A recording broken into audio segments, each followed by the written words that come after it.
വീണ്ടും കാണേണ്ടവന് എന്റെ കണ്ണുകൾ തുറക്കണമോ? നീ യേശുക്രിസ്തുവിൽ വിശ്വസിക്കുന്നുവെങ്കിൽ നീ അത്ഭുതങ്ങൾ കാണണം.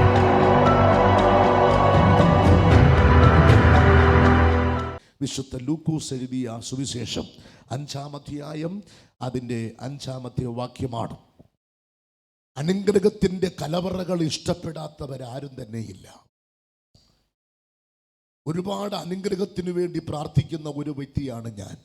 അതിൻ്റെ കാരണം ദൈവത്തിന് മാത്രമേ എൻ്റെ സ്ഥിതിഗതികൾ മാറ്റം വരുത്തുവാൻ കഴിയുകയുള്ളൂ എന്നുള്ള ഉത്തമമായ ഒരു ബോധ്യം എൻ്റെ ഉള്ളിൽ കിടക്കുന്നത് കൊണ്ട് ദൈവത്തിൽ നിന്നുള്ള വല്ലാതെ ഒരു വിടുതൽ എൻ്റെ ജീവിതത്തിൽ ഇല്ല എന്നെനിക്ക് ബോധ്യമാണ്. അപ്പം ദൈവത്തിൽ നിന്നുള്ള ഒരു അനുഗ്രഹം ജീവിതത്തിൽ പ്രാപിച്ചെടുക്കുവാൻ വേണ്ടി ഞാൻ ആഗ്രഹിക്കുമ്പോൾ തന്നെ എൻ്റെ ജീവിതത്തിൽ ദൈവാനുഗ്രഹത്തിന് ഏറ്റവും പ്രധാനപ്പെട്ട ഒരു കാര്യം എന്ന് പറയുന്നത്, ദൈവത്തിൽ നിന്ന് എന്തെങ്കിലും പ്രാപിച്ചെടുക്കണമെങ്കിൽ ആ വ്യക്തിയുടെ ജീവിതത്തിൽ അനുസരണം എന്ന് പറയുന്ന വളരെ പ്രധാനപ്പെട്ട ഒരു കാര്യം ജീവിതത്തിൽ ചെയ്താൽ മാത്രമേ ദൈവാനുഗ്രഹങ്ങൾ നമുക്ക് പ്രാപിച്ചെടുക്കുവാൻ കഴിയുകയുള്ളൂ. വിശുദ്ധ ബൈബിളിൽ ഒരു വ്യക്തിയെക്കുറിച്ചൊരു പരാമർശം കൊടുത്തിട്ടുണ്ട്. അയാളുടെ പേരാണ് അബ്രഹാം എന്ന് പറയുന്നത്. അബ്രഹാം എന്ന് പറയുന്ന വ്യക്തിയെക്കുറിച്ച് വിശുദ്ധ ബൈബിളിൽ പറഞ്ഞിരിക്കുന്നത് ഇങ്ങനെയാണ്: വിശ്വാസികളുടെ പിതാവെന്നാണ് അറിയപ്പെടുന്നത്. ഇസ്രായേൽ മക്കളുടെ പിതാവ് ആരെന്ന് ചോദിച്ചാൽ അത് അബ്രഹാം എന്ന് വിളിച്ചു പറയും. തൻ്റെ ഇടത്തോടുകൂടെ പിൻതലമുറയ്ക്ക് വിളിച്ചു പറയുവാൻ നെഞ്ചു പിരിച്ചു നിൽക്കുന്ന ഈ അബ്രഹാമിൻ്റെ മുന്നിൽ വെളിപ്പെട്ട് നിൽക്കുന്നത് അനുസരണമെന്ന് പറയുന്ന ഒന്ന് തന്നെയായിരുന്നു. അബ്രഹാമിൻ്റെ അനുസരണമാണ് ഇന്ന് ഇസ്രായേൽ എന്ന് പറയുന്ന ലോകരാജ്യങ്ങളെ വിറപ്പിക്കുന്ന, പേടിപ്പിക്കുന്ന ഒരു രാജ്യം ഇന്നും എഴുന്നേറ്റ് നിൽക്കുന്നതിൻ്റെ കാരണം ഒരാൾ കാണിച്ച അനുസരണമാണ്. അനുസരണത്തിൻ്റെ മുന്നിലാണ് ദൈവം തമ്പുരാൻ നമ്മെ അനുഗ്രഹിക്കുന്നത്. എല്ലാ മേഖലയിലും അങ്ങനെ തന്നെ. അനുസരണം വിദ്യാഭ്യാസത്തിൻ്റെ അടിത്തറ മുതൽ മാത്രമല്ല അനുസരണം തുടങ്ങുന്നത്. അനുസരണമെന്ന് പറയുന്ന ഏറ്റവും പ്രധാനപ്പെട്ട ഒരു കാര്യം തുടങ്ങുന്നത് മാതാപിതാക്കളിൽ നിന്നാണ് അനുസരണം ആരംഭിക്കുന്നത്. ഇങ്ങോട്ട് വരിക എന്ന് പറഞ്ഞാൽ മക്കൾ ഇങ്ങോട്ട് തന്നെ വരണം, അങ്ങോട്ട് പോ എന്ന് പറഞ്ഞാൽ അങ്ങോട്ട് തന്നെ പോകണം. അപ്പോൾ അനുസരണം തുടങ്ങുന്നത് കുടുംബത്തിനകത്ത് നിന്നാണ്. അനുസരണം തുടങ്ങുന്നത്. മാതാപിതാക്കളെ അനുസരിക്കാത്ത തലമുറകൾ ഒരിക്കലും അനുഗ്രഹിക്കപ്പെടുകയില്ല. മാതാപിതാക്കളെ അനുസരിക്കാത്ത തലമുറകൾ ഒരു കാലത്തും രക്ഷപ്പെട്ട ചരിത്രങ്ങളില്ല. മാതാപിതാക്കളെ അനുസരിക്കുന്ന അമ്മ പറയുമ്പോൾ അതിനെ മറത്തു പറയാതെ, അപ്പൻ എന്തെങ്കിലും പറഞ്ഞാൽ അതിനെ മറത്തു പറയാതെ അങ്ങോട്ട് ക്വസ്റ്റ്യൻ ചോദിച്ചു കൊണ്ട് നിൽക്കുന്ന ഒരു തലമുറയും ഉയർന്നിട്ടില്ല. ഒരു പരിധി കഴിയുമ്പോൾ മണ്ടേരി പിടിച്ച തെങ്ങുപോലെ കാലഘട്ടത്തിലായിത്തീരുന്ന കാര്യങ്ങളാണ് കാലഘട്ടത്തിൽ കാണാൻ കഴിയുന്നത്. പക്ഷേ അനുസരണത്തിൻ്റെ മുന്നിൽ വെളിപ്പെടുന്ന അനുഗ്രഹങ്ങളെക്കുറിച്ച് എഴുതുവാൻ പുസ്തകങ്ങൾ ഈ ലോകത്തിൽ തികയത്തില്ല, ബുക്കുകൾ തികയത്തില്ല. അതിൻ്റെ കാരണം ബേസിക് ഒരു ബ്ലെസ്സിങ്ങിൻ്റെ ഏറ്റവും പ്രധാനപ്പെട്ട അടിസ്ഥാനമെന്ന് പറയുന്നത് അനുഗ്രഹം തന്നെയാണ്. ഉൽപ്പത്തി പുസ്തകം 12-ാം അധ്യായത്തിൽ 3 കാര്യങ്ങൾ പറയുമ്പോൾ പറഞ്ഞ വ്യക്തിയെ കണ്ടില്ല. പാരമ്പര്യമായിട്ട് പറഞ്ഞ വ്യക്തിയെക്കുറിച്ചുള്ള അറിവില്ലാതിരിക്കുമ്പോൾ തന്നെ 3 കാര്യങ്ങൾ പറഞ്ഞു. ചാർച്ചക്കാരെ വിടണം, ദേശക്കാരെ വിടണം, പിതൃഭവനത്തെ വിടണം. എന്തിന് വിടണം എന്നൊരു ചോദ്യം ചോദിക്കാതെ ചോദിച്ച ദൈവത്തിൻ്റെ മുന്നിൽ, പറഞ്ഞ ദൈവത്തിൻ്റെ മുന്നിൽ, അനുസരണത്തിൻ്റെ മുന്നിൽ കൈയും കാലും എടുത്തു വയ്ക്കുന്ന അബ്രഹാമിനെ ഓർത്ത് നമ്മുടെ കരങ്ങളെന്ന് ഉയർത്തി ദൈവത്തെ സ്തുതിക്കാം. ഇന്ന് പകലിൽ ഞാൻ എന്തെങ്കിലും ആയിട്ടുണ്ടെങ്കിൽ അനുസരണത്തിൻ്റെ മുന്നിൽ ലഭിച്ച അനുഗ്രഹങ്ങളല്ലാതെ മറ്റൊന്നും ജീവിതത്തിലില്ല. കുറച്ചുകൂടെ ഞാനൊന്ന് അനുസരിച്ചിരുന്നെങ്കിൽ കുറച്ചുകൂടെ എനിക്ക് അനുഗ്രഹങ്ങൾ പ്രാപിക്കാൻ കഴിയുമായിരുന്നു. അനുസരണത്തിൻ്റെ 1-ാം ഭാഗമെന്ന് പറയുന്നത് മാതാപിതാക്കളെ മക്കൾ അനുസരിക്കണം. അവിടെ നിന്നാണ് ബ്ലെസ്സിങ് ആരംഭിക്കുന്നത്. അപ്പോൾ മാതാപിതാക്കൾ ഒരു കാര്യം പറയുമ്പോൾ അത് ചെയ്യുന്നില്ലെങ്കിൽ, മാതാപിതാക്കളുടെ ഉള്ളിനകത്ത് ഒരു വേദന, ഒരു ചെറിയ വേദന വന്നു തുടങ്ങും. ആ വേദന പിന്നത്തേവിൽ വലിയ വലിയ ദുഃഖങ്ങളിലേക്ക് ഈ മക്കൾ കൊണ്ടെത്തിച്ചു കളയും.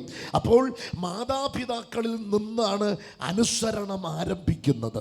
അവിടെ നിന്നാണ് ഈ കുഞ്ഞുങ്ങൾ ആയുന്നരക്ഷരം എഴുതുവാൻ വേണ്ടി, വിദ്യാഭ്യാസത്തിന് വേണ്ടി പള്ളിക്കൂടങ്ങളുടെ പടിചവട്ടി അകത്തോട്ട് കയറുന്നത്.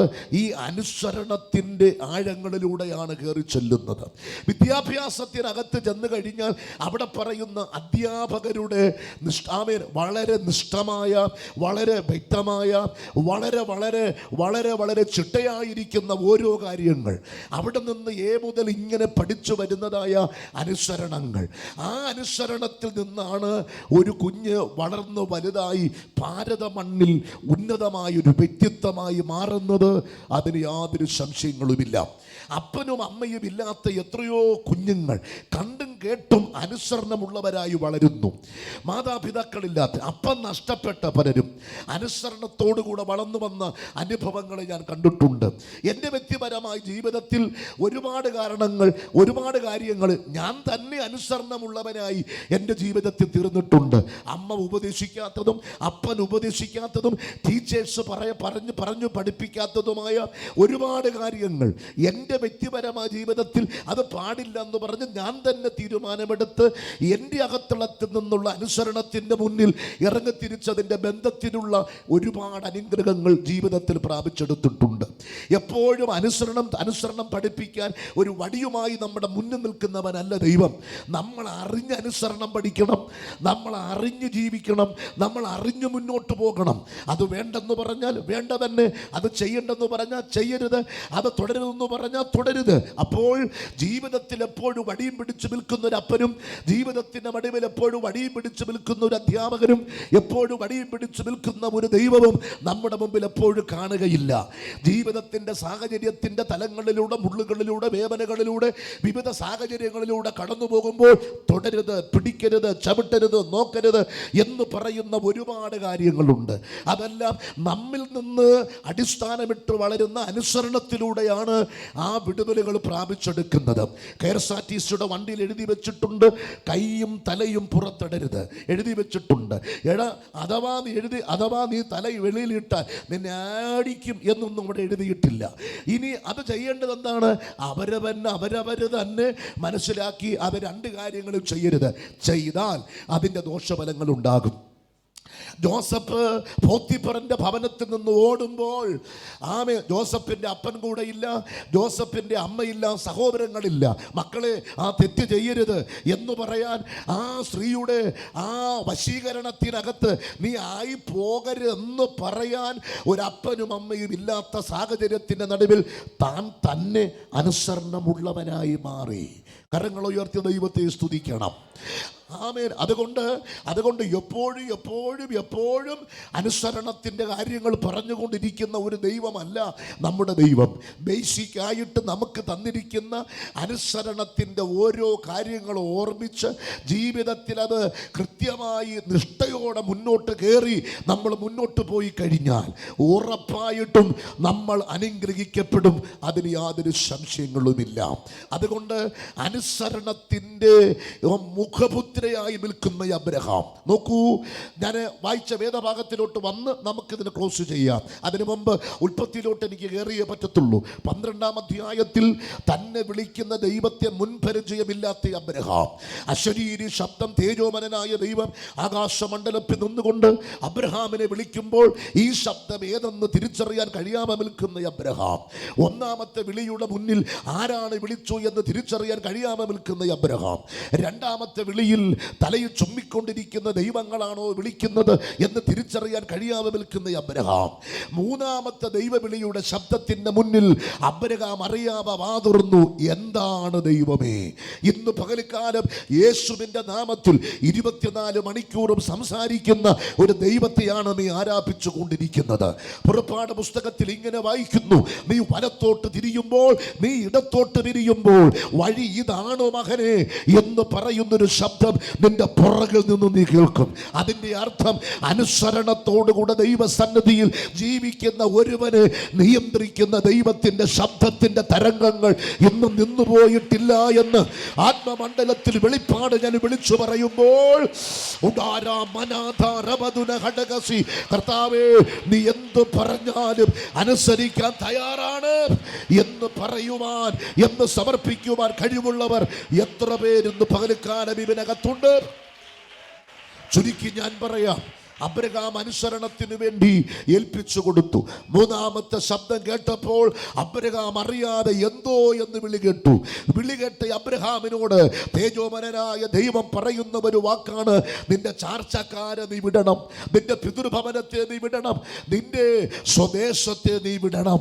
അബ്രഹാം പറഞ്ഞു, എന്തിനാ ചാർച്ചക്കാരെ വിടണം എന്ന് അബ്രഹാം ചോദിച്ചില്ല. എന്തിനാണ് പിതൃഭവനത്തെ വിടുന്നത് എന്ന് അബ്രഹാം ചോദിച്ചില്ല. എന്തിനാണ് സ്വദേശത്തെ വിടുന്നത് എന്ന് അബ്രഹാം ചോദിച്ചില്ല. ആഴിയും ഊഴിയും അണ്ടകടാകത്തെ ഉണ്ടാക്കിയ ദൈവത്തിന്റെ ശബ്ദത്തിന്റെ മുന്നിൽ ആമേൻ എന്തിനാണ് പുറപ്പെടുന്നതെന്ന് എന്തെന്ന ചോദ്യത്തിന് പ്രസക്തിയില്ലാതെ വണ്ണം അബ്രഹാം ചോദ്യകർത്താവിന്റെ മുന്നിൽ ചോദ്യം ചോദിക്കാതെ അരുളപ്പാടുണ്ടായ അരുളപ്പാടിന്റെ മുന്നിൽ കാലെടുത്ത് വയ്ക്കുന്ന അബ്രഹാമിനെയാണ് 12-ാം അധ്യായത്തിൽ കാണാൻ കഴിയുന്നത്.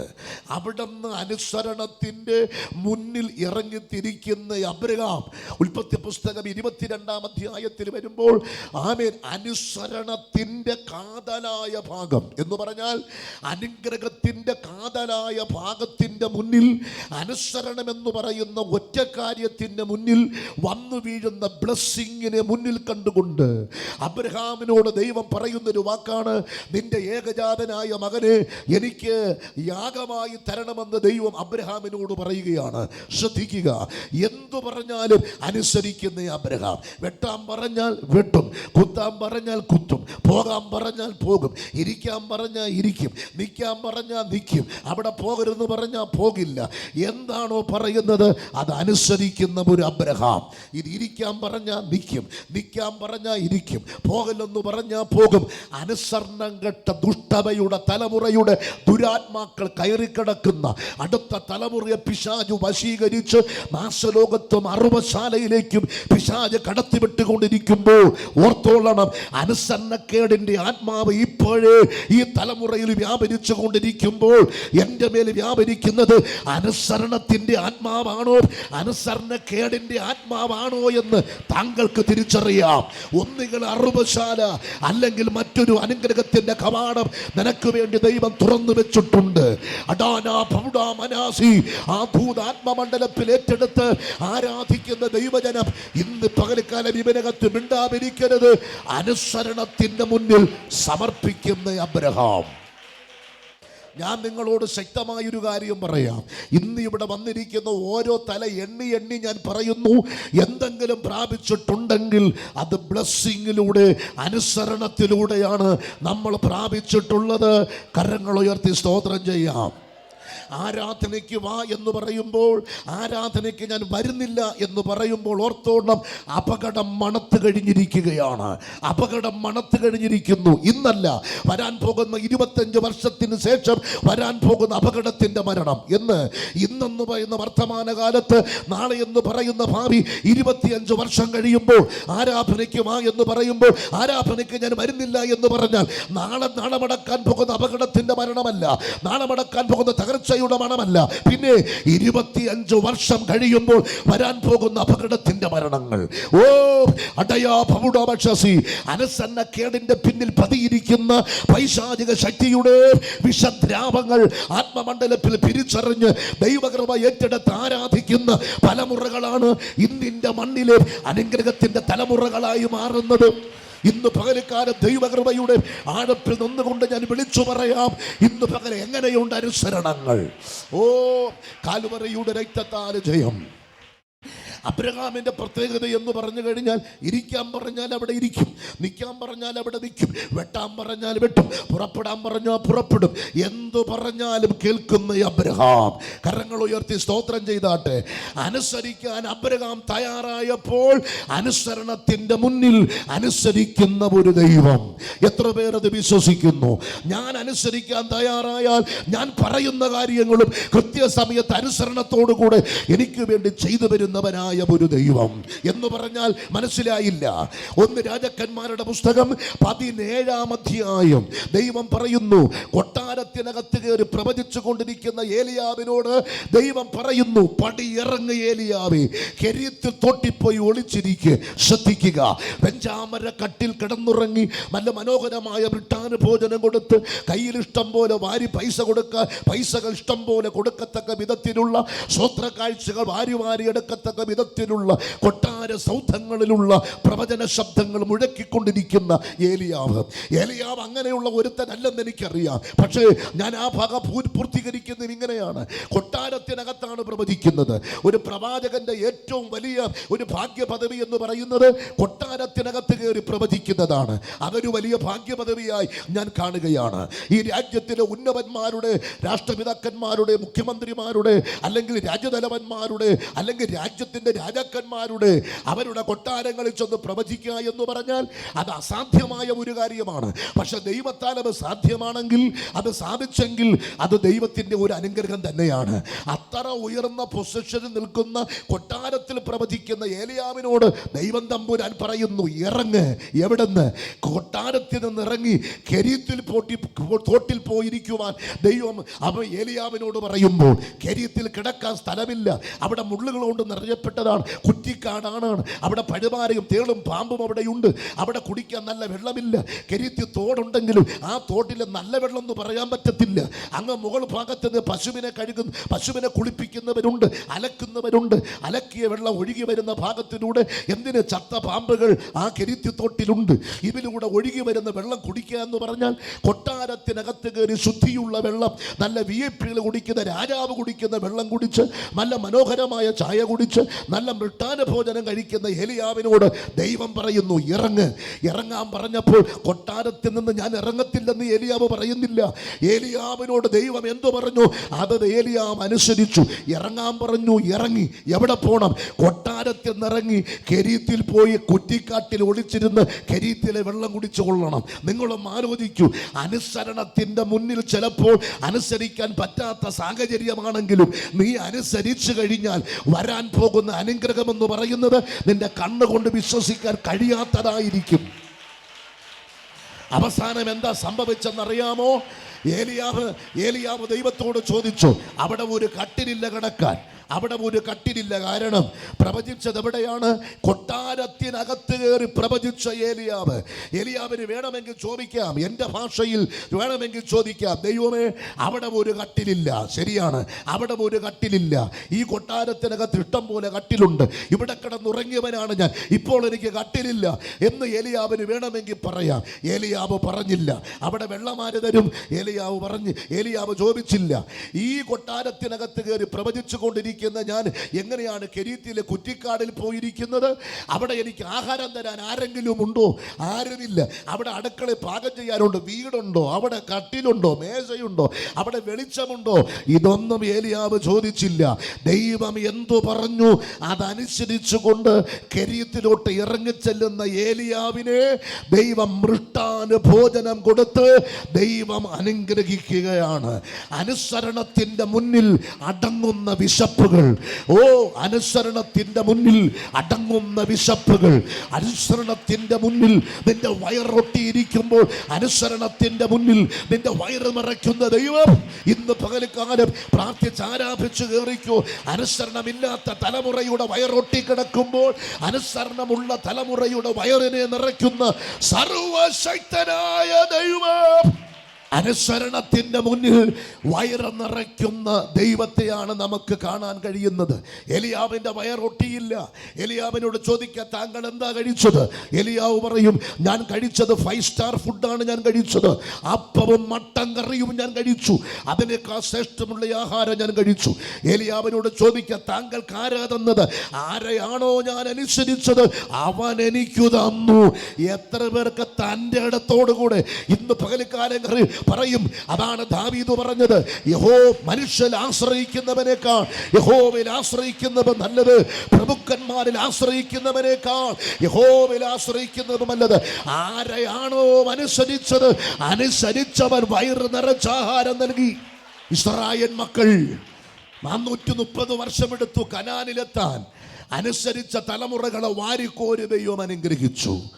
അവരിട്ടിരുന്ന വസ്ത്രം ചീഞ്ഞു പോയില്ല. മിസ്രയീമിൽ നിന്ന് ഇറങ്ങി പുറപ്പെട്ടപ്പോൾ അവരിട്ട വസ്ത്രം അഴുകിപ്പോയില്ല. ആ വസ്ത്രങ്ങളൊന്നും നഷ്ടപ്പെട്ടു പോയില്ല. ആ വസ്ത്രങ്ങളൊന്നും ചീഞ്ഞു പോയില്ല. ആ വസ്ത്രങ്ങളൊന്നും കീറിപ്പോയില്ല. എന്തുകൊണ്ടെന്ന് പറഞ്ഞാൽ അനുസരണത്തിൻ്റെ മുന്നിൽ മാറിയൊടുക്കുന്ന വസ്ത്രങ്ങൾ പോലും നീ പോലും അറിയാതെ കടയിൽ കിടക്കുന്ന വസ്ത്രങ്ങൾ നിന്റെ അലമാരയ്ക്കകത്ത് കൊണ്ടുവരുന്ന സർവശക്തനായ ദൈവം വിശ്വാസത്തിൻ്റെ പോർക്കളത്തിൽ ഇറങ്ങിയപ്പോൾ ഇന്നും ഞായറാഴ്ച ചിന്തിച്ചില്ലേ, ഏത് സാരി ഉടുക്കട്ടെ, ഏത് ചുരിദാർ ഇടട്ടെ, ഏത് ഉടുപ്പിടട്ടെ, ഏത് പേന്റ് ഇടട്ടെ, ഇഷ്ടം പോലെ ദൈവം നിനക്ക് വാരി തന്നില്ലേ? ഇഷ്ടം പോലെ ദൈവം നിനക്ക് തന്നില്ലേ? ദൈവത്തിന്റെ കൃപയുടെ വെളിപ്പാടിനായി സ്തോത്രം. അതുകൊണ്ട് 2 ചെരുപ്പ് തേഞ്ഞില്ല എന്ന് പറഞ്ഞാൽ, ഞാൻ ചോദിക്കട്ടെ, ഒരു ചെരുപ്പ് ഒരു ഷൂ മേടിച്ചാൽ, ഒരു ചെരുപ്പ് മേടിച്ചാൽ എത്ര മാസം നമ്മൾ ഇടും? ഇന്നത്തെ ചെരുപ്പിൻ്റെ കാര്യമൊന്നും പറയണ്ട. വാങ്ങിച്ച കടയിൽ നിന്ന് പുറത്ത് കൊണ്ടുവന്ന് 2 ദിവസമാകുമ്പോൾ തന്നെ 2 പീസായിട്ട് അങ്ങ് മാറും. പക്ഷേ ഇസ്രായേൽ മക്കൾ 430 വർഷക്കാലം മരുഭൂമിയുടെ മണ്ണിലൂടെ, മരുഭൂമിയുടെ കനൽക്കട്ടകളിലൂടെ അവർ നടന്ന് നീങ്ങി. പക്ഷേ മിസ്രയീമിന് നീട്ടോണ്ട് വന്ന ചെരുപ്പ് തേഞ്ഞില്ല. എന്താ കാരണം? അനുസരിക്കുന്നവന്റെ ചെരുപ്പ് തേയില്ലെന്ന് അർത്ഥം. അവൻ മാറി മാറി ചെരുപ്പുകൾ ഉപയോഗിക്കും. അവൻ ചെരുപ്പിന് തെണ്ടത്തില്ല. അവൻ പൊട്ടിയ 2 കളർ ചെരുപ്പിട്ട് കൊണ്ട് മടക്കത്തില്ല. അവനും അവന്റെ സന്തതിയും നല്ല ബ്രാൻഡ് വസ്ത്രങ്ങൾ, നല്ല ബ്രാൻഡ് ചെരുപ്പുകൾ ഇട്ടുകൊണ്ട് മടക്കും. അതിന്റെ കാരണം നീ കൊടുത്ത വില മറ്റൊന്ന്. ഏത്? അനുസരണം. അനുസരണത്തിന്റെ മുന്നിൽ നിന്നെ തന്നെ ദൈവത്തിന്റെ കരങ്ങളിൽ വിട്ടുകൊടുത്ത് വാരിക്കോരി അനുഗ്രഹിക്കുന്ന ദൈവത്തിന്റെ കലവറകൾ ഇന്നത്തെ ആരാധനയ്ക്കകത്ത് ഇവനകത്ത് വന്നു വീഴുകയാണ്. അത് തിരിച്ചറിയുന്നവര് മാത്രം ദൈവത്തെ ആരാധിച്ചു കൊള്ളണം. തീർന്നില്ല. ദൈവം അവർക്ക് ആഹാരം നൽകി. 430 വർഷക്കാലം ആകാശത്തിലെ കിളിവാതില് തുറന്ന് നല്ല തേൻകുട്ടി കഴിക്കുന്ന ദോശ പോലെയേക്കാൾ മേത്രമേറിയ ആഹാരം ദൈവം നൽകി. ഏലിയാവേ, ദൈവം ഇസ്രായേൽ മക്കളെ പരിപാലിച്ചു. കാടകളെ പിടിക്കാൻ പോകണ്ട. കാടകളെ പിടിക്കാൻ അവർ വെളിയിൽ ഇറങ്ങിയില്ല. ചിറകടിച്ച് ചിറക് ധരിച്ച് ചെറുകൊണ്ട് പറന്ന് ഇസ്രായേൽ മക്കളുടെ കൂടാരത്തിന്റെ മുന്നിൽ കാടകൾ പറന്നു നിൽക്കുമ്പോൾ പക്ഷികളെ പിടിക്കുന്ന ലാഭകത്തോടുകൂടെ അവർ കാടകളെ പിടിച്ചു വെച്ച് കറി വെച്ച് അവർ കഴിച്ചു. എന്ന് 430 വർഷക്കാലം മന്നയും കൊടുത്ത് കാടയും കൊടുത്ത് മൃട്ടാന് ഭോജനം കൊടുത്ത് ഒരു രോഗം വരാതെ, ക്ഷീണം വരാതെ, അതാണ് അവിടെ വായിക്കുന്നത്, അവരിൽ ആരും ബലഹീനരില്ലായിരുന്നു. അനുസരണത്തിന്റെ മുന്നിൽ വെളിപ്പെടുന്ന ആരോഗ്യം, അനുസരണത്തിന്റെ മുന്നിൽ വെളിപ്പെടുന്ന വയറുകൾ നിറയ്ക്കുന്ന ദൈവകൃപ, അനുസരണത്തിന്റെ മുന്നിൽ വെളിപ്പെടുന്ന ദൈവിക വാഗ്ദത്തങ്ങളുടെ പുനഃക്രമീകരണങ്ങൾ, അനുസരണത്തിന്റെ മുന്നിൽ വെളിപ്പെടുന്ന ദൈവ സാന്നിധ്യത്തിന്റെ ആഴങ്ങൾ. അനുസരിക്കുന്നവന് വേണ്ടി അനുസരണ കാണിക്കുന്ന ദൈവം. നമ്മൾ അനുസരിച്ചാൽ നമ്മൾ പറയുന്ന കാര്യത്തിൽ ദൈവം അനുസരിക്കും. 1 രാജാക്കന്മാരുടെ പുസ്തകം 17-ാം അധ്യായത്തിൽ ദൈവം പറഞ്ഞ കാര്യങ്ങൾ ഏലിയാവ് അനുസരിച്ചു. തിരിച്ചൊന്നും മിണ്ടിയില്ല. ഏലിയാവ് അനുസരിച്ചു. അനുസരണത്തിന്റെ മുന്നിൽ ഏലിയാവ് സമർപ്പിച്ചു. 18-ാം അധ്യായം കർമ്മേലിന്റെ കൊടുമുടിയിൽ 880 ബാലിന്റെ പ്രവാചകന്മാരെ വെല്ലുവിളിച്ചുകൊണ്ട് തകർത്ത് തരിപ്പണമാക്കി അശര പ്രതിഷ്ഠകളുടെ യഹോവയുടെ യാഗപീഠത്തെ അശുദ്ധമാക്കി യഹോവയുടെ യാഗപീഠത്തെ ഇടിച്ചു തകർപ്പിച്ച് പിതാക്കന്മാർ ആരാധിച്ചു വന്ന ആരാധന പ്രാർത്ഥനയുടെ യാഗപീഠത്തെ തകർത്ത് തടിപ്പണമാക്കിക്കൊണ്ട് വെല്ലുവിളിച്ച് നിൽക്കുന്ന 850 കള്ളപ്രവാചകന്മാരും അശുദ്ധാത്മാക്കളെ കൊണ്ട് നിറഞ്ഞിരിക്കുന്ന ദുരാത്മാവിൻ്റെ ശക്തികൾ കൊണ്ട് നിറഞ്ഞിരിക്കുന്ന ദുർമന്ത്രവാദികളും അതിന് ചുക്കാൻ പിടിച്ചു നിൽക്കുന്ന ഇസേബേൽ എന്ന സ്ത്രീയും മുന്നിൽ നിൽക്കപ്പെടുമ്പോൾ ഒറ്റയ്ക്ക് നിന്നുകൊണ്ട് കർമ്മേൽ കൊടുമുടിയുടെ മുകളിൽ നിന്നുകൊണ്ട് ഏലിയാവ് ദൈവത്തോട് പ്രാർത്ഥിച്ച 2 വാക്കുകളുള്ള പ്രാർത്ഥന. ഞാൻ നിന്റെ ദാസനെന്നും നീ എൻ്റെ ദൈവം എന്നും അറിയേണ്ടതിന് വാരി വരിച്ചു മണിക്കൂറുകൾ പ്രാർത്ഥിച്ചില്ല.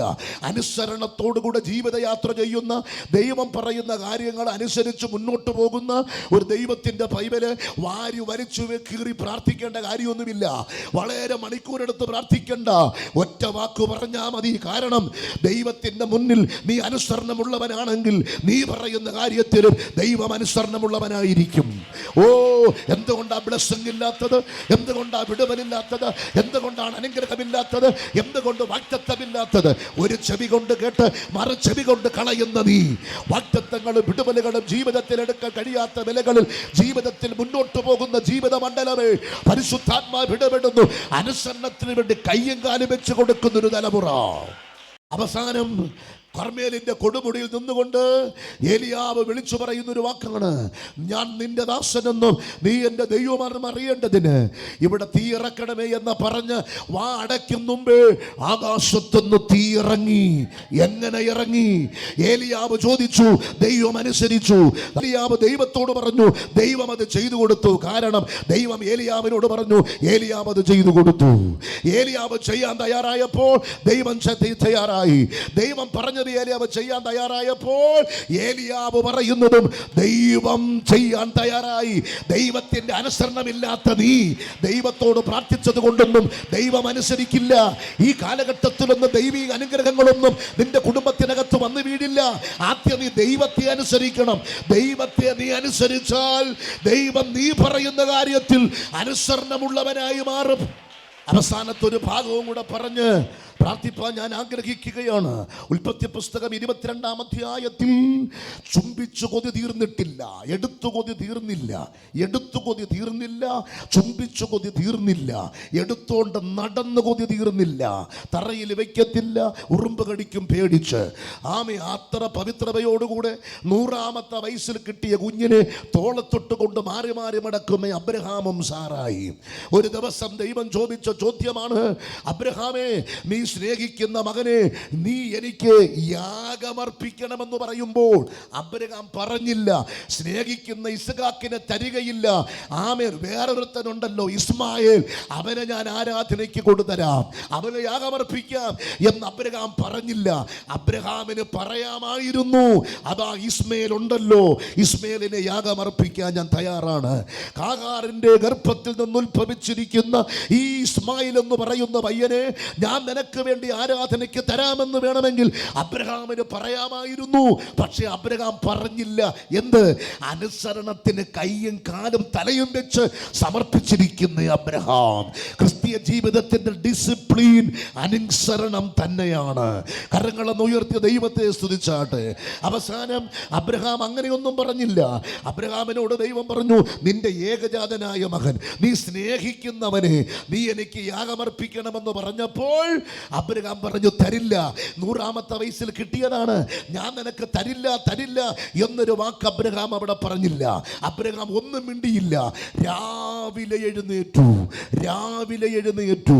ഉൽപ്പത്തി പുസ്തകം 22-ാം അധ്യായം പഠിച്ചു കഴിഞ്ഞാൽ അബ്രഹാം അനുഗ്രഹിക്കപ്പെടാനുള്ള 1-ാമത്തെ കാരണം അനുസരണത്തിന്റെ തലങ്ങൾ. ഒന്ന്, അവൻ അതിരാവിലെ എഴുന്നേറ്റു. എന്തിനു വേണ്ടി? അനുസരണത്തിന്റെ പൂർത്തീകരണം നടക്കേണ്ടത് മോറിയാമലയിലാണ്. മോറിയാമലയിൽ അനുസരണത്തിന്റെ പൂർത്തീകരണം നടക്കണമെങ്കിൽ ഉച്ചയ്ക്ക് എഴുന്നേറ്റാൽ പറ്റത്തില്ല, 2 മണിക്ക് എഴുന്നേറ്റാൽ പറ്റത്തില്ല.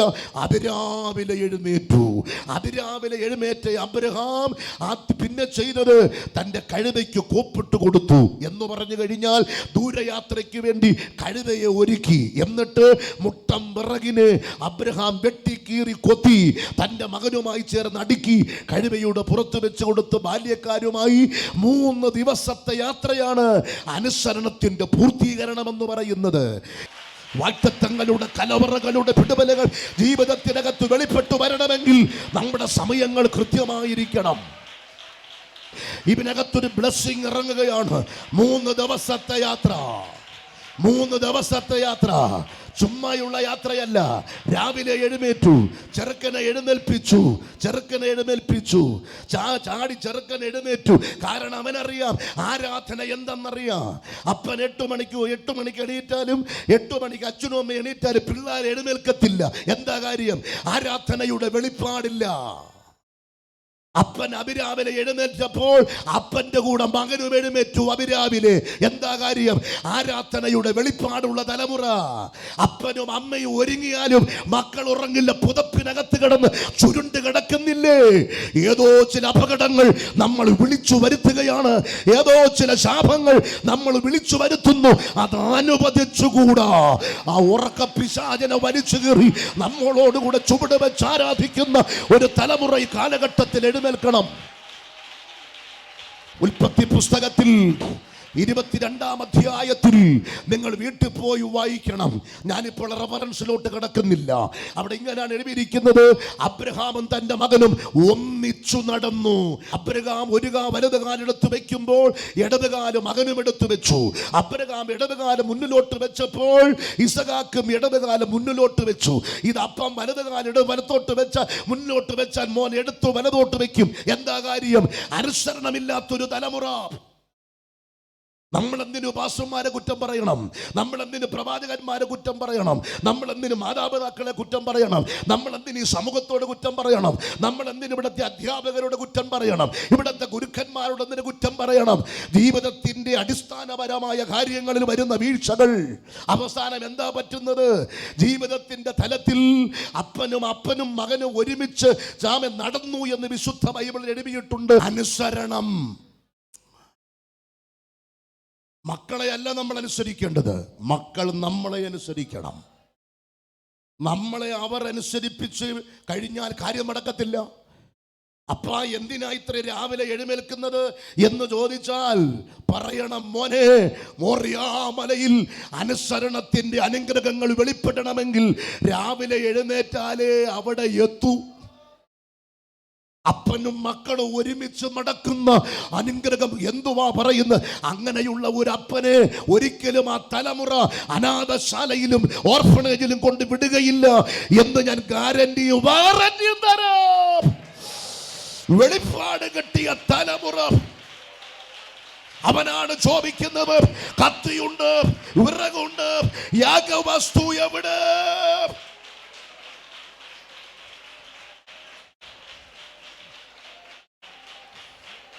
പൊതുവായുള്ള ദൂതാണെന്ന് പകൽക്കാലം ഈ ദൂതാത്മമണ്ഡലത്തിൽ നിങ്ങൾ ഏറ്റെടുക്കണം. ഇന്നും ഇന്നലെയും കൊണ്ട് തീരുന്നതല്ല നമ്മുടെ അനുഗ്രഹങ്ങൾ, ഇന്നും ഇന്നലെയും കൊണ്ട് തീരുന്നതല്ല നമ്മുടെ ബ്ലെസ്സിങ്. ഒരുപാട് യാത്ര ചെയ്യാനുണ്ട്, ഒരുപാട് വെട്ടിപ്പിടിക്കാനുണ്ട്, ഒരുപാട് വാഗ്ദത്തങ്ങൾ കാണാനുണ്ട്, ഒരുപാട് അനുഗ്രഹങ്ങൾ ജീവിതത്തിൽ ഏറ്റെടുക്കാനുണ്ട്. ഉൽപ്പത്തി പുസ്തകം 22:16 കൂടെ വായിച്ച് കുറുവാക്യത്തിലോട്ട് വരാനെന്ന് കഴിയത്തില്ലെന്ന് എനിക്ക് തോന്നുന്നു. ശ്രദ്ധിക്കുക, ഏത് കാര്യമാണ് ചെയ്തത്? എന്താണ് നമ്മുടെ ആയുസ്? എന്താണ് നമ്മുടെ ബ്ലെസ്സിങ്? എന്താണ് നമ്മുടെ ഉയർച്ച? എന്താണ് നമ്മുടെ അനുഗ്രഹം? എന്തുകൊണ്ട് നമ്മൾ അനുഗ്രഹിക്കപ്പെടുന്നില്ല? എന്താണ് അനുഗ്രഹം എന്ന് പറയുന്നത്? അനുഭവിക്കാൻ ലഭിക്കുന്ന ഭാഗ്യത്തെയാണ് അനുഗ്രഹം എന്ന് പറയുന്നത്. അനുഭവിക്കണ്ടേ? വേദനയോടെയാണോ നമ്മൾ അനുഭവിക്കേണ്ടത്? വേദനയോടെയാണോ അനുഭവിക്കേണ്ടത്? ദുഃഖങ്ങളിലൂടെയാണോ നമ്മൾ അനുഭവിക്കേണ്ടത്? എന്താണ്? അപ്പനും മകനും ഒരുമിച്ച് മടന്നു. 3 ദിവസത്തെ യാത്ര. അപ്പനും മകനും ഒരുമിച്ച് മടന്നു എന്ന പദം വീട്ടിൽ പോയി എല്ലാവരും പഠിക്കണം. അപ്പനും മക്കളും ഒരുമിച്ച് മടന്നു. ആ പദം വളരെ പ്രധാനപ്പെട്ടതാണ്. പൗലോസും ശീലാസും ഒരുമിച്ച് മടന്നു. ഒരു മുടന്തൻ ചാടി എഴുന്നേറ്റു. അപ്പോസ്തലന്മാർ ഒരുമിച്ച് മടക്കാതെ എവിടെ ചിതറിയിട്ടുണ്ടോ അവിടെ സഭ ചിതറിപ്പോയിട്ടുണ്ട്. അപ്പോസ്തലന്മാർ ഒരുമിച്ച് മടന്നിട്ടുണ്ടോ അവിടെയെല്ലാം ബന്ധനങ്ങൾ അഴിഞ്ഞു മാറിയിട്ടുണ്ട്. അവസാനം എന്താ സംഭവിച്ചത്? മോറിയ മലയുടെ താഴ്വരയിലെത്തിയപ്പോൾ ആമേൻ, കഴുതയെ നിർത്തേണ്ട സ്ഥലത്ത് കഴുതയെ നിർത്തി. കഴുത ചുമ്മിക്കൊണ്ടിരുന്ന വിറകെടുത്ത് മകന്റെ അത് തലയിലോട്ട് വെച്ചു കൊടുത്തു. ശ്രദ്ധിക്കണം, ആരാധനയ്ക്ക് വരുമ്പോഴുള്ള വേർപാടിന്റെ കാര്യങ്ങൾ നിർത്തേണ്ടവനെ നിർത്തേണ്ടിടത്ത് നിർത്തി, ബാല്യക്കാരെ നിർത്തി. യവൻ അറിയില്ല എന്താ ചെയ്യാൻ പോകുന്നെന്ന്. അബ്രഹാമിന് അറിയാം, ഈ മോനെ പിടിച്ചാണ് മോറിയാമലയിൽ യാഗമർപ്പിക്കാൻ പോകുന്നത്. അവന്റെ കയ്യും കാലും കുട്ടിപ്പിടിച്ച് വെട്ടിക്കീറി നുറുക്കിയ വിറകിന്റെ പുറത്തേക്ക് കിടത്തുമ്പോൾ ബാല്യക്കാര് സമ്മതിക്കത്തില്ല. അബ്രഹാമിനെ ഇടിച്ചൊരു പരുവമാക്കും. ചിലപ്പോൾ അബ്രഹാമിനെടുത്ത് വിറകിന്റെ മുകളിൽ കിടത്തിയോമാര് വെട്ടി കൊന്നുകളയും. ആരാധനയ്ക്ക് വെളിപ്പാടില്ലാത്തവനെ മാറ്റി നിർത്തി, കഴുതയെ മാറ്റി നിർത്തി. പിന്നെ മടന്നത് അബ്രഹാമും ഇസഹാക്കും മാത്രമാണ്. കഴുത ചുമന്ന ആ വിറക് കഷ്ണങ്ങൾ, വിറക് കെട്ടുകൾ എടുത്ത് ഇസഹാക്കിന്റെ പുറത്തേക്ക് വെച്ചു കൊടുത്തു. രണ്ടുപേര് യാത്ര ചെയ്തു. മോറിയ മലയുടെ മുകളിലെത്തിയപ്പോൾ മോൻ ചോദിക്കുന്ന ചോദ്യം, അപ്പാ വിറകുണ്ട്, കത്തിയുണ്ട്, യാഗവസ്തു എവിടെ? എൻ്റെ ചോദ്യം, മോനെ നീ യാഗവസ്തു ചോദിക്കാൻ എന്തിടാ കാര്യം? അവനറിയാം യാഗത്തിന് ഒരു യാഗവസ്തു വേണം, യാഗത്തിന് മൃഗം വേണമെന്ന് അവനറിയാം, യാഗത്തിന് മൃഗം വേണമെന്നറിയാം, യാഗത്തിന് മൃഗം വേണമെന്നറിയാം. അപ്പോൾ അപ്പൻ ധൈര്യമായി പറയുന്നു, മകനെ ദൈവം കരുതിക്കൊള്ളും, അനുസരിക്കുന്നവൻ അറിയാം എൻ്റെ ദൈവം വലിയവൻ, അവൻ അത്ഭുതങ്ങളുടെ ദൈവമാണ്, അവൻ അടയാളങ്ങളുടെ ദൈവമാണ്, അവൻ വീര്യപ്രവർത്തികളുടെ ദൈവമാണ്, അവൻ അസാധ്യമായതൊന്നുമില്ല, അവൻ ജീവനുള്ള ദൈവമാണ്, അവൻ അത്ഭുതത്തിന്റെ ദൈവമാണ്, അവൻ അടയാളത്തിന്റെ ദൈവമാണ്. ഒരു പൊട്ട ദൈവത്തെ അല്ല ആരാധിക്കുന്നവർ, അഴിയും ഒഴിയും അണ്ടകടാഹങ്ങളെയും ഉണ്ടാക്കിയ ദൈവത്തെ ആരാധിക്കുന്ന നിനക്കറിയാം ഞാൻ ആരെയാണ് ദൈവത്തെ ആരാധിക്കുന്നത്. അബ്രഹാമിനറിയാം, മോനെ ദൈവം കരുതിക്കൊള്ളും. ഞാൻ പലപ്പോഴും പറയുന്ന ഒരു കാര്യം, 16-ാമത്തെ വയസ്സു മുതൽ പ്രവചന ശുശ്രൂഷ ചെയ്യുന്നൊരു വ്യക്തിയാണ് ഞാൻ. ഇന്നലെയും ആ ശുശ്രൂഷ ചെയ്തു. പക്ഷെ ഞാൻ നിങ്ങളോടൊരു കാര്യം പറയാം, നേരോടെ മടക്കുന്നവന് ഒരു പ്രവചനത്തിൻ്റെയും ആവശ്യമില്ല. ഒരു പ്രവാചകനും എൻ്റെ തലയിൽ കൈവച്ച് പ്രവചിക്കേണ്ട. എന്നോട് നിങ്ങൾ പറയൂ, താങ്കൾ ഇവിടെ പ്രവചിക്കേണ്ട. ഞാൻ പ്രവചിക്കത്തില്ല. കാരണം നേരോടെ മടക്കുന്നവന്റെ തലയിൽ കൈവച്ച് ഒരു പ്രവചനം പ്രവചിക്കേണ്ട കാര്യമില്ല. കാരണം നേരോടെ മടക്കുന്നവന് ഒരു നന്മയ്ക്കും മുട്ടുവരികയില്ല. ബന്ധനം അഴിക്കാനും കെട്ടടിക്കാനും പോരുകൾ അഴിക്കാനും കെടുതി അഴിക്കാനും നമുക്ക് ദൂതുകളും ആവശ്യങ്ങളും വേണം. പക്ഷേ ദൈവനാമത്തിന് വാരിക്കൊടുത്ത് ദൈവത്തിന് വേണ്ടി ചത്തുകിടന്ന് ആരാധിക്കുന്നവന്റെ തലയിൽ കൈവച്ച് ഒരുത്തനും ദൂത് പറയണ്ട. മക്കൾക്ക് കഞ്ഞിവെള്ളവും കൊടുത്ത്, പാസ്റ്റർമാർക്ക് ചോറും കൊടുത്ത്, ദൈവരാജ്യത്തിന്റെ കെട്ടുപണിക്ക് വാരിക്കൊടുത്ത്, ദൈവവേലയ്ക്ക് വേണ്ടി ചത്തു കിടക്കുന്ന അധ്വാനിച്ച് ദശാംശമല്ല വാരിക്കൊടുത്ത് വേല ചെയ്യുന്നവന്റെ തലയിൽ കൈവച്ച് ഒരു പ്രവാചകന്മാര് ദൂത് പറയണ്ട. കാരണം നേരോടെ ജീവിക്കുന്നവന് ഒരു നന്മയ്ക്ക് മുട്ടുവരികയില്ല. അനുസരണത്തിന്റെ പടി ചവിട്ടി കാമേൻ മോറിയാമലയുടെ മുകളിലോട്ട് ചവിട്ടി കയറുന്ന അബ്രഹാം അവിടെ ചെന്നു, യാഗപീഠം പണിതു, മകനെ എടുത്ത് കിടത്തി. വെട്ടും, അബ്രഹാം വെട്ടും. അനുസരണത്തിന്റെ മുന്നിൽ അവൻ വെട്ടും. വെട്ടിക്കളയേണ്ടത് അനുസരണത്തിന്റെ മുന്നിൽ വെട്ടിക്കളഞ്ഞോളണം. വെട്ടിക്കളയേണ്ട പാപത്ത്, വെട്ടിക്കളയേണ്ടതെല്ലാം അനുസരണത്തിന്റെ മുന്നിൽ. അതെത്ര ടേസ്റ്റ് ആയാലും, അതെത്ര രുചികരമായതായാലും, അതെത്ര വലുതായാലും, അതെത്ര സ്നേഹനിധിയായാലും അനുസരണത്തിന്റെ മുന്നിൽ. ഞാനൊരു വെളിപ്പാട് പറഞ്ഞാൽ ഏറ്റെടുക്കാമോ? അബ്രഹാം വെട്ടിയോ വെട്ടിയില്ലയോ? അബ്രഹാം വെട്ടി. അബ്രഹാം വെട്ടിക്കഴിഞ്ഞു. അവൻ മനസ്സുകൊണ്ട് വെട്ടിക്കഴിഞ്ഞു. അബ്രഹാം അവനെ വെട്ടി, മനസ്സുകൊണ്ട് അവനെ വെട്ടി. ആ വാളെടുത്തപ്പോ തന്നെ വെട്ടു വീണ് കഴിഞ്ഞു. അവൻ മനസ്സ് വെച്ചപ്പോ തന്നെ വെട്ട് വീണ് കഴിഞ്ഞു. വീട്ടിൽ നിന്ന് പുറപ്പെട്ടപ്പോ തന്നെ വെട്ട് വീണ് കഴിഞ്ഞു. കഴുതയ്ക്ക് കോപ്പിട്ടപ്പോ തന്നെ വെട്ടു വീണ് കഴിഞ്ഞു. വിറക് വെട്ടി കീറുമ്പോ മകന് വെട്ടു വീണ് കഴിഞ്ഞു. മോറിയാമലയുടെ മുകളിൽ കയറുമ്പോ വെട്ടു വീണ് കഴിഞ്ഞു. കൈ വയ്യാത്ത നീ കൈ അടിച്ചില്ലല്ലേ? പക്ഷെ നീ കൈ അനക്കിയല്ലേ? പക്ഷെ ദൈവത്തിന്റെ കണ്ണിൽ നീ കൈ അടിച്ചു കഴിഞ്ഞു. കൈവയ്യാത്ത നീ കൈ അടിച്ചില്ല, പക്ഷെ കൈ അനക്കി. പക്ഷെ ദൈവത്തിന്റെ കണ്ണിൽ നീ കൈ അടിച്ചു കഴിഞ്ഞു. എഴുന്നേൽക്കാൻ വയ്യാത്ത നീ ആരാധനയ്ക്ക് വന്നല്ലേ, പക്ഷെ ദൈവത്തിന്റെ കണ്ണിൽ നീ എഴുന്നേറ്റു കഴിഞ്ഞു. ധനവാന്മാർ അവർ ഉള്ളവരിട്ടു, പക്ഷെ നീ ഇല്ലായ്മയിലിട്ടു. ദൈവം കണ്ടവർ നിന്റെ ഉള്ളവിട്ടു. ധനവാന്മാരൊക്കെ നീ കൂടുതലിട്ടു കഴിഞ്ഞു. കഴിഞ്ഞു. അബ്രഹാമിനെ വെട്ടി. ആര് പറഞ്ഞ് വെട്ടിയില്ലെന്ന്? അവൻ വെട്ടി. അവൻ മനസ്സുകൊണ്ട് വെട്ടി. അവൻ വാൾ ഊരിയപ്പോ തന്നെ വെട്ടുമടന്നു.